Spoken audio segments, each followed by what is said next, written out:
સાથે મહત્વનો વિષય ટેટ અને ટાટની પરીક્ષાઓ એટલે આ પરીક્ષાઓ સીધી કોઈ પણ નોકરી આપવા માટેની નથી, પરંતુ યોગ્યતા પ્રમાણ કસોટી છે અને એ યોગ્યતા કસોટી પ્રમાણ પત્ર મેળવવાની અને લાયકાત પ્રાપ્ત કરવા માટેની પરીક્ષાઓ છે। અને આ પરીક્ષાઓની અંદર આદરણીય ભૂપેન્દ્રભાઈ પટેલ સાહેબે નિર્ણય કર્યો છે, માધ્યમિક અને ઉચ્ચતર માધ્યમિકમાં 7500 જેટલી નવી ભરતીઓની એમના અધ્યક્ષપણે અધિકારીઓ સાથે અને બંને અમારા શિક્ષણ મંત્રીઓ સાથે જે પરામર્શ થયો એ મુજબ 7500 જેટલી ટાટ 1 અને ટાટ 2 આ બંનેની અંદર ભરતી કરવાનો નિર્ણય કરવામાં આવ્યો છે અને આગામી 3 માસની અંદર આ ભરતી રાજ્ય સરકાર દ્વારા પૂરી કરવામાં આવશે। સાથે જે ટેટની વાત છે, ટેટ 1 ટેટ 2 આ બંનેની અંદર પણ યોગ્યતા કસોટી પ્રમાણ જે આપણે પરીક્ષાઓ લઈએ છીએ એની અને તેમજ ભરતીની આ બંને બાબતો ચર્ચા કરી અને એના માટેના નિયમો યોગ્ય કરી બનાવી અને આગામી સમયમાં પણ આ ભરતીઓ કરવાનો પણ સરકારે નિર્ણય કર્યો છે।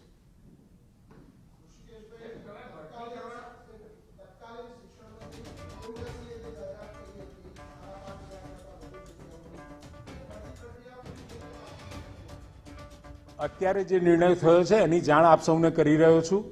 ભૂતકાળમાં જે નિર્ણયો થયા હશે એમાં કેટલી ભરતીઓ થઈ, કેટલી બાકી છે એ મારા ધ્યાનમાં નથી, પરંતુ એટલું ચોક્કસ કહીશ કે ભૂપેન્દ્રભાઈ પટેલ સાહેબના નેતૃત્વમાં ખૂબ સંવેદનશીલ રીતે આ નિર્ણયોની ચર્ચા કરવામાં આવી છે। આ નિર્ણયની ચર્ચા સાથે પ્રથમ તો જે કહેવાય કે ઉચ્ચતર અને માધ્યમિક શિક્ષણની અંદર ભરતીઓ પહેલા કરવી, એ ભરતીઓ પહેલા કરવાનો નિર્ણય એટલા માટે કર્યો છે કે ઉપર ભરતી તમે કરો અને પછી નીચે બધી જો સાથે કરવામાં આવે તો નીચેવાળાને ઉપર જવાનો, ઉપરવાળાને નીચે જવાનો સ્કોપ મળી રહે, પરંતુ ઉપર જો ભરતી પહેલા કરી લીધી હોય તો નીચે એટલી કોમ્પિટિશન પણ ઓછી થાય અને માનો કે નીચેવાળા ઉપર જતા હોય તો નીચેની જગ્યાઓ ખાલી રહે ટેટ 1 ટેટ 2ની। એના કારણે આપણે પહેલા ટાટની જે યોગ્યતા ધરાવતા જે પણ કોઈ આપણા કેન્ડિડેટ્સ છે એમને કામ આપવાનું આપણે નક્કી કર્યું છે, નોકરીઓ આપવાનું નક્કી કર્યું છે।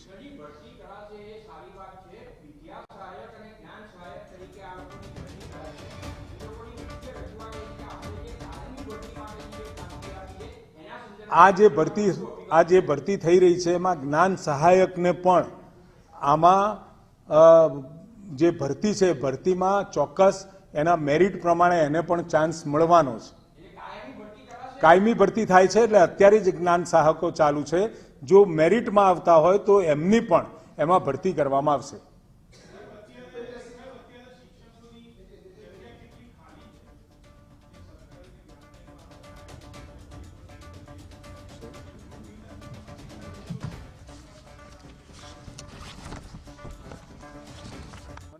આનંદ થાય છે કે અત્યાર સુધી આપણે જે ભરતી કરી છે ગ્રાન્ટેડ અને સરકારી સ્કૂલોમાં એ 18,382 જેટલી છે અને પહેલી વખતે 7500 જેટલી ભરતીઓ આપણે સાથે કરી છે। આટલી ભરતી ભૂતકાળમાં નહોતી થઈ, પરંતુ આ વખતે આનંદ છે કે 7500 જેટલા એક સાથે ટાટ 1 અને ટાટ 2 એટલે માધ્યમિક અને ઉચ્ચતર માધ્યમિકમાં આપણે ભરતી કરવા જઈ રહ્યા છીએ। એ મારી પાસે આંકડો હાલમાં નથી, પરંતુ હાલમાં જે નિર્ણય થયો છે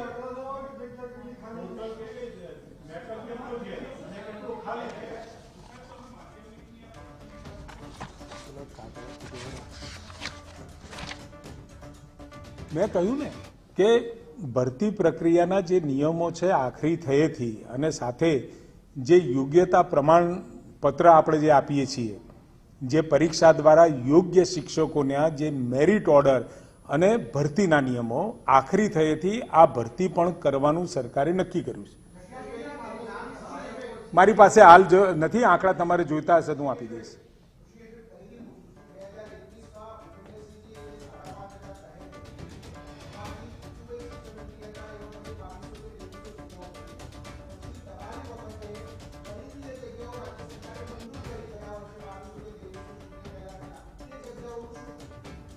મેં કહ્યું એમ પ્રાથમિક શાળા માટેની ભરતી કરવાનો સરકારે અને આદરણીય ભૂપેન્દ્રભાઈએ નિર્ણય પણ કર્યો છે, પરંતુ એના નિયમો ભરતીના અને સાથે એલિજિબિલિટી ટેસ્ટ માટેના કેટલાક નિર્ણયો અત્યારે વહીવટી પ્રક્રિયામાં છે, પૂરું થતાની સાથે પ્રાથમિક શિક્ષકોની ભરતી કરવાનો પણ સરકારે નિર્ણય કર્યો છે.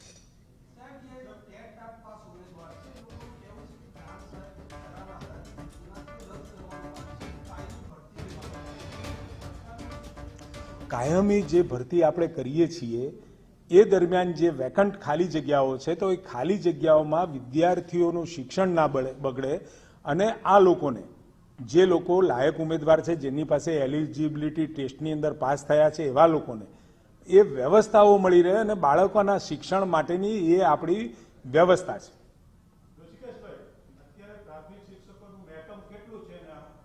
હું આંકડા આપીશ આપને.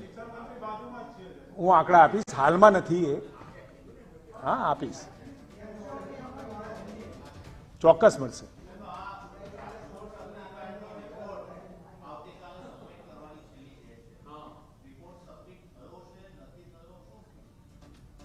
વીસમી તારીખે સબમિટ કરવાની વાત છે, એટલે પહેલા સરકારમાં થશે ને સરકારમાં સબમિટ થયા પછી એ હાઈકોર્ટમાં પણ આપવામાં આવશે.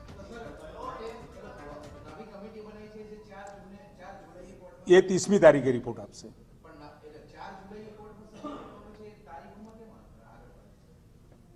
મેં કહ્યું એમ કે જે આખરી અહેવાલ છે એ 20મી તારીખે આપણને જે પહેલા કમિટી બની હતી એનો અહેવાલ મળવાનો છે, કોર્ટમાં પણ એનો જવાબ આપવાનો છે, એટલે 20મી તારીખે સરકારમાં રજૂ કરશે અને સરકારમાં રજૂ કર્યા પછી એ રિપોર્ટ હાઈકોર્ટના આનુષંગિક જે મુદત હોય મુદતની અંદર એ અહેવાલ પણ રજૂ કરવામાં આવશે. સાથે જે બીજી કમિટીની રચના કરી છે એ રચનાનો અહેવાલ પણ આપણને 30મી જૂન સુધી મળવાનો છે.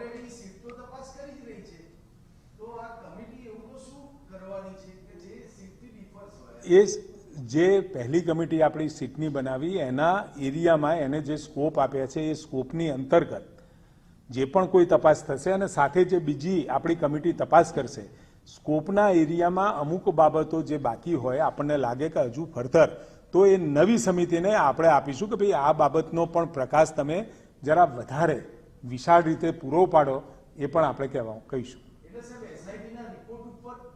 એસઆઈટીના રિપોર્ટ ઉપર નહીં, પરંતુ બંનેના રિપોર્ટ 20મી તારીખે મળી રહ્યો છે અને 30મી તારીખે આપણને જે મળશે એટલે કોમ્પ્રિહેન્સિવલી બંને રિપોર્ટોનો અભ્યાસ આપણે કરીશું.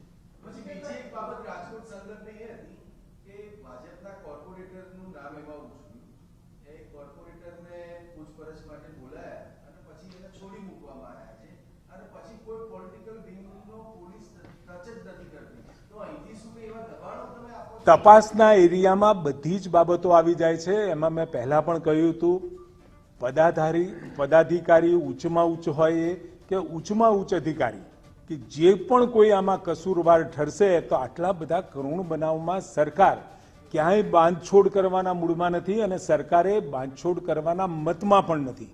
બિલકુલ સ્પષ્ટ રીતે પારદર્શક રીતે આટલા કરુણ બનાવ પછી ક્યાંય સરકારે ક્યાંય નાનું મોટી લેકિંગ ના રહે એના માટેના તમામ પ્રયત્ન કર્યા છે, પહેલી કમિટી અને એના પછી બીજી કમિટી પણ. એ કોમ્પ્રિહેન્સિવલી બંનેના રિપોર્ટના તથ્યના આધારે જે પગલાં ભરવાના હોય એ ભરવા માટે સરકારના આદરણીય ભૂપેન્દ્રભાઈ કટિબદ્ધ છે અને આ આખા બનાવની અંદર પણ જે પ્રકારે જે લેકિંગથી આ જે બનાવ બન્યો એના માટે ગેમિંગ ઝોન અને સાથે એમ્યુઝમેન્ટ પાર્ક માટેના મોડલ એક્ટ અને લોકો પાસેથી સુઝાવ લઈ અને આપણે એમાં નવીન કેવો કાયદો હોવો જોઈએ એના પણ માગ્યા છે અને ભવિષ્યની અંદર પણ બાકીની જ્યાં ફૂટફોલ વધારે છે એ ફૂટફોલ વધારે છે ત્યાં પણ કેવી રીતે સેફટી પર્પસ સારી રીતે જળવાઈ રહે અને મનુષ્યના જાનનો કોઈ ખતરો ઓછામાં ઓછો કેવી રીતે કરી શકાય એના બાબત સરકારે બહુ સકારાત્મક રીતે વિચારણા હાથ ધરેલી છે.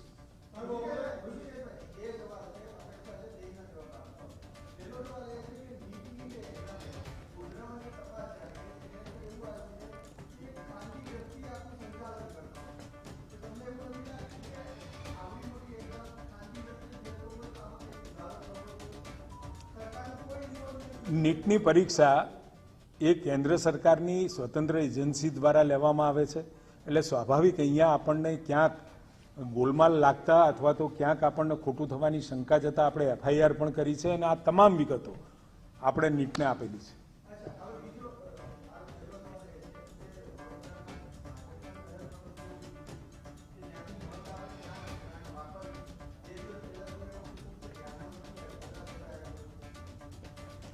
સ્વાભાવિક છે, સબકા સાથ સબકા વિકાસ એ મૂળતઃ આદરણીય નરેન્દ્રભાઈ અને ભારતીય જનતા પાર્ટીનો વિચાર છે.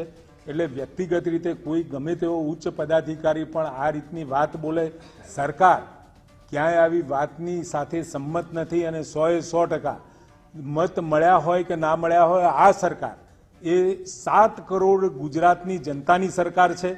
જ્યાં નથી મળ્યા ત્યાં પણ કામ કરવાનું છે, જ્યાં નથી રસ્તા ત્યાં રસ્તા બનાવવાના, જ્યાં પાણી નથી ત્યાં પાણી આપણે પહોંચાડ્યું છે ક્યારે પણ. અને